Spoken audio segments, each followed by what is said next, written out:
ಚಿಕ್ಕಬಳ್ಳಾಪುರದ ಎಲ್ಲರೂ ನನಗೆ ಆಶೀರ್ವಾದ ಮಾಡಿದ್ರು. ನಾನೆಲ್ಲರಿಗೂ ಹೇಳ್ತಾ ಇದ್ದೀನಣ್ಣ, ನಮ್ಮ ಸಮುದಾಯಕ್ಕೆ 2 ಇಯರ್ ತಂದು ತೀರ್ತೀನಿ, ರಿಸರ್ವೇಶನ್ ಕೊಡ್ತೀನಿ.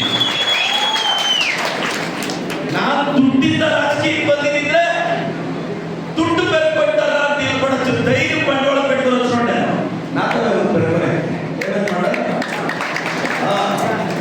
ದುಡ್ಡಿಂದ ಕಿತ್ಕೊತಾರೆ. ನಾನು ಅಕ್ಕ ಚಿಕ್ಕಬಳ್ಳಾಪುರದ ಹತ್ರ 15 ಕಿಲೋಮೀಟರ್ ದೂರ ಪೆರೇಸಂದ್ರ. ನಮ್ಮ ತಂದೆ ತಾಯಿ ಚಿಕ್ಕ ವಯಸ್ಸಲ್ಲಿ ತೀರ್ಕೊಂಡ್ರು. ನಮ್ಮ ತಾತ ಅಜ್ಜಿ ಬೆಳೆಸಿದ್ರು. 8 ಜನ ಟಿಕೆಟ್, ಅಯ್ಯೋ ಅವ್ರ ಮೇಲೆ ಗೆಲ್ಲಕ್ಕಾಗಲ್ಲ, ಅವ್ರ ಮೇಲೆ ಗೆಲ್ಲಕ್ಕಾಗಲ್ಲ, ಅವ್ರ ಮೇಲೆ ಗೆಲ್ಲಕ್ಕಾಗಲ್ಲ, ಅಯ್ಯೋ ವಾಯ್ದು ಸೋಲಿ ಚೆಕ್ಕಿಂದ ಅನ್ನೋ ಟೈಮ್ಲ ನಾನು ಟಿಕೆಟ್ 27 ಕೊಟ್ಟೆ ಸರ್. ಇದು ಮಾತಾಡ್ತೀನಿ. ನಿಮ್ಗೆಲ್ಲ ಅನ್ಸ್ಬೋದು, ಏನು ಪ್ರದೀಪಣ್ಣ ನಿಂದು ಸ್ಪೀಡ್ ಜಾಸ್ತಿ, ಬಹಳ ಕಷ್ಟ, ಹಿಂಗ್ ಸ್ಪೀಡ್ ಇರಬಾರ್ದು, ರಾಜಕೀಯ ನಿಂಗೆ ತೆಲಿದು, ನಿಂಗೆ ಸೀನಿಯರ್ ಎನ್ಟಿಆರ್ ಎಷ್ಟು, ನಾನು ಜೂನಿಯರ್ ಎನ್ಟಿಆರ್ ಎಷ್ಟು, ನಿಂಗೆ ಸೀನಿಯರ್ ಎನ್ಟಿಆರ್ ಎಷ್ಟು, ಜೂನಿಯರ್ ಎನ್ಟಿಆರ್ ಎಷ್ಟು, ನಿಂಗೆ ರಾಜ್ಕುಮಾರ್ ಎಷ್ಟು, ನಾನು ಶಿವರಾಜ್ಕುಮಾರ್ ಎಷ್ಟು. ನೀ ಸ್ಟೈಲ್ ಆಫ್ ಪಾಲಿಟಿಕ್ಸ್ ಬೇರೆ, ನಾ ಸ್ಟೈಲ್ ಆಫ್ ಪಾಲಿಟಿಕ್ಸ್ ಬೇರೆ. ನೇನು ಚಿನ್ನ ನಟ ಚಿಕ್ಕಬಳ್ಳಾಪುರದಲ್ಲಿ ನನ್ನ ಪಕ್ಷ ಒಂದು ಅವಕಾಶ ಕೊಟ್ಟಿದೆ. ನಮ್ಮ ಕಮ್ಯುನಿಟಿ ಅವ್ರು ಒಂದಾಗಿರ್ಬೇಕು. ನಾನು ಈ ವೇದಿಕೆಯಲ್ಲಿ ಯಾವುದೇ ರಾಜಕೀಯ ಮಾತಾಡಲ್ಲ. ನಮ್ಮ ಕಮ್ಯುನಿಟಿ ಅವರಿಗೆ 2021ರಲ್ಲಿ ಚಿಕ್ಕಬಳ್ಳಾಪುರ ಜೂನಿಯರ್ ಕಾಲೇಜಲ್ಲಿ ತಾತಯ್ಯ ಜಯಂತಿ ಇತ್ತು. ನಾನು ಅಷ್ಟೊಂದು ಪರಿಶ್ರಮ ಕಟ್ಟಿ ಸಕ್ಸಸ್ ಆಗಿದ್ದೆ. ತಾಲೂಕಲ್ಲಿ 10 ಜನ ಸನ್ಮಾನ ಮಾಡಬೇಕು, 10 ನನ್ನ ಮೇಲೆ ಸ್ಟೇಜ್ ಸನ್ಮಾನ ಮಾಡಬೇಕು ಅಂತ ಲಿಸ್ಟ್ ಕ್ಯಾನ್ಸಲ್ ಮಾಡೋದು. ಮುಂದ್ಗಡೆ 100 ಜನರ ಲಿಸ್ಟ್ ಇತ್ತು. ಅಲ್ಲಿ ನನ್ನ ಒಳಗೆ ಬಿಡಲಿಲ್ಲ. ಎರಡು ಚೇರ್ 21 ಡಿಸೈಡ್ ಐತೆ. 2 ಚೇರ್ ಬೆರ್ಕೋಕ್ಕೋದೆ ಅವು ನನ್ನ ನಡುವಂತ ಬೆರ್ಕೊಂಡು ಸ್ಟೇಜ್ ಎತ್ತಿವೆ. ಸ್ಟೇಜ್ ಒಳಗಡೆ ಅವ್ರು ಅನಿಸ್ಲಿಲ್ಲ ಸರ್. ನಾನು ಬೇರೆ ಕಾರ್ಯಕ್ರಮದಲ್ಲಿ ಹೇಳ್ತಾ ಇಲ್ಲ, ಸಾಧನೆಗ ಜಯಂತಿಯಲ್ಲಿ ನನ್ನ ಸ್ಟೇಜ್ ಹತ್ತಿಸ್ಲಿಲ್ಲ. నేను పొలిటికల్ గా ఎవరికో తొందరించింది. ఇప్పుడు ಆ ಸ್ಟೇಜ್ ನೋಡಿ ಹೋಗಿದ್ರೆ ಇಲ್ಲ ದುಡ್ಕೊಡಂತ.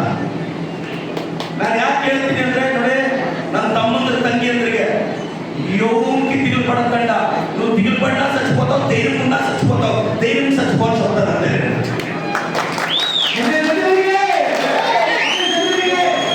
నువ్వు ఏమన్నా తిగిల్ పడి బతికే ತರ ఉంటే చెప్పు, ಅಂಚ ಜೊತೆಗೆ ಬಂದು ತಿಗಿಲ್ ಪಡ್ತಾవు. ನಾನು ಹೇಳೋದು ಇಷ್ಟೇ, ಸಮುದಾಯದ ಮಕ್ಕಳು ಚೆನ್ನಾಗಿ ಓದಿ.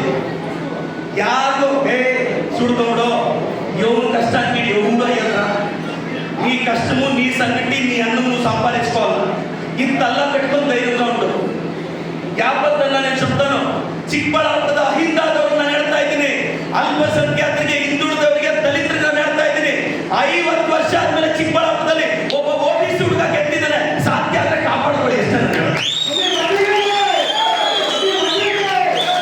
ದಲಿತರು, SC STಗಳು MLAಗಳ ಮನೆ ಕಾಂಪೌಂಡ್ ಆಚೆ ಕೂರ್ಬೇಕಾದ್ರೆ ನನ್ನ పొద్దున్నే 6 గంటలకి దళితులు ఒక ఆఫీసర్ ల్యాండ్ ಹೋಗ್ಬಿಟ್ಟು ಕಷ್ಟಕ್ಕೆ ಬಿಟ್ಟಾಣ. ಹಿಂಗೆ MLA ಏನು SC ST ದಲಿತರು OBCಗಳ ಮನೆಗೆ ಹೋಗೋ ಕಷ್ಟ ಕೇಳ್ತಿದ್ದೀನಿ. ಮನೆಗೆ ಹೋಗ್ತಾ ಇದ್ದೀನಿ, ಆಡಂಬರ ಇಲ್ಲ. MLAಗಳು ಹೆಂಗೆ ಎಂಟ್ರಿ ಆಗ್ತಾರೆ, ಆಡಂಬರ ಇಲ್ಲ. ತಾತಯ್ಯ గారు మాట్లాడి తెలుసు, ఎంతైనా కూటికే ఎన్నాళ్ళు బతికిన కాటికే. ఏమి ఓ బలసన ఎందుకు వెళ్ತೀನಿ,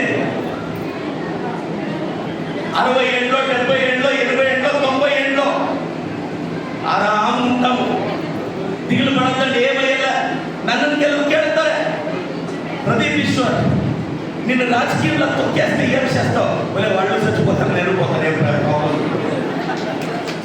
నన్ను బాగా ಹೇಳ್ತಾರೆ, అక్క నేను కష్టపడి 25 నాళ్ళకి టికెట్ తీసుకొస్తే వాడు గెలిచేది లేదండి. ఇవిడు గెలిస్తే అదృష్టంలో గెలిచేయండి. ఇవిడు గెలిచి స్టేట్ అంతా పాపులర్ అయితే ముందుకి టికెట్ డాడీ అంటారు, టికెట్ తెస్తే గెలి అంటారు, గెలిస్తే తలరాత రాసిందే దొంగరా కొడతారు. అందుకే నేను దొంగలు పెట్టారు. మీకు దొంగలు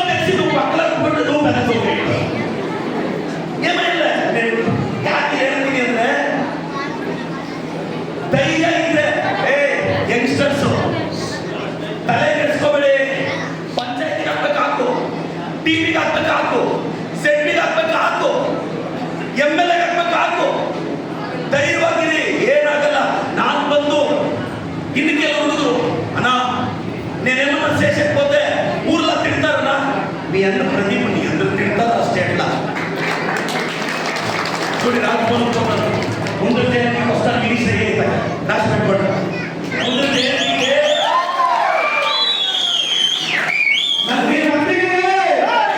కాదు, నన్ను ముందు అంటారు ఓ నువ్వు అట్లా చెప్పుకోకూడదు, మా మినిస్టర్ అవుతాను. మీరు చెప్పుకోకుండా ఏం చేస్తారన్నా? చెప్పుకోకుండా ఏమైనా చేసింటే నన్ను ಕೇಳಿದ್ರೆ ಸರ್, ಏ ಪ್ರದೀಪ್ ನೀನು ಜಾಸ್ತಿ ಮಾತಾಡ್ತೀಯ, నువ్వు తక్కువ మాట్లాడి ఏమైనా బిల్డింగ్లు కట్టిన చూపితోడు నేను నీ ತರ ಓದ್ಬೋದ. తక్కువ ಮಾತಾಡಿನ ಏನಿ ಸೇಷಕ್ಕೆ ಇಲ್ಲ. ನಾನು ಹೇಳೋದು ಇಷ್ಟೇ, ಬಲಿಜ ಸಮುದಾಯದ ಋಣ ನನ್ನ ಮೇಲೆ ಇದೆ. ಸಮುದಾಯ 2 ತರ್ತೀನಿ, ನನ್ನ ಸಮುದಾಯದ ಮಕ್ಕಳನ್ನ ಬೆಳೆಸಕ್ಕೆ ಟ್ರೈ ಮಾಡ್ತೀನಿ.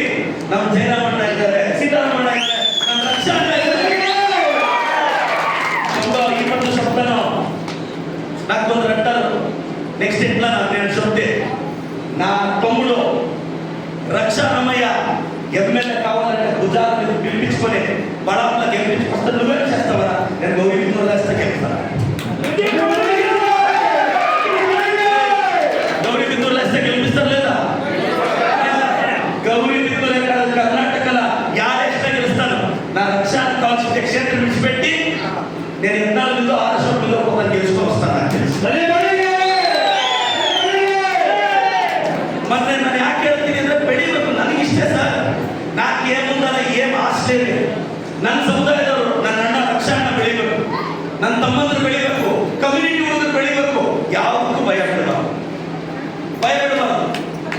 ನಮ್ಮ ಸಮುದಾಯಕ್ಕೆ ನಾನು ಗೆಲ್ಲೋದಕ್ಕಿಂತ ಮುಂಚೆ ಕೋಟ್ಯಾಂತರ ರೂಪಾಯಿ ಸ್ಕಾಲರ್ಶಿಪ್, ಗೆದ್ದ ಮೇಲೆ ಗೆಲ್ಲೋದಕ್ಕಿಂತ ಮುಂಚೆ ಒಂದು ಕಮ್ಯುನಿಟಿ ಕೊಟ್ಟೆ ಸರ್. ಗೆದ್ದ ಮೇಲೆ 12,000 ಮಕ್ಕಳಿಗೆ ಮನೆಗೆ ಹೋಗಿ ಸ್ಕಾಲರ್ಶಿಪ್ ಕೊಟ್ಟಿದ್ದೀನಿ ಸರ್.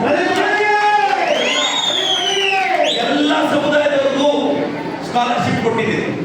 ಇವತ್ತು ಈ ಊರಲ್ಲಿ ನಾನೆಲ್ಲ ಮುಖಂಡರನ್ನು ಕೇಳ್ತೀನಿ, ನಮ್ಮ ಸಮುದಾಯದವ್ರಿಗೆ ಏನೆಲ್ಲ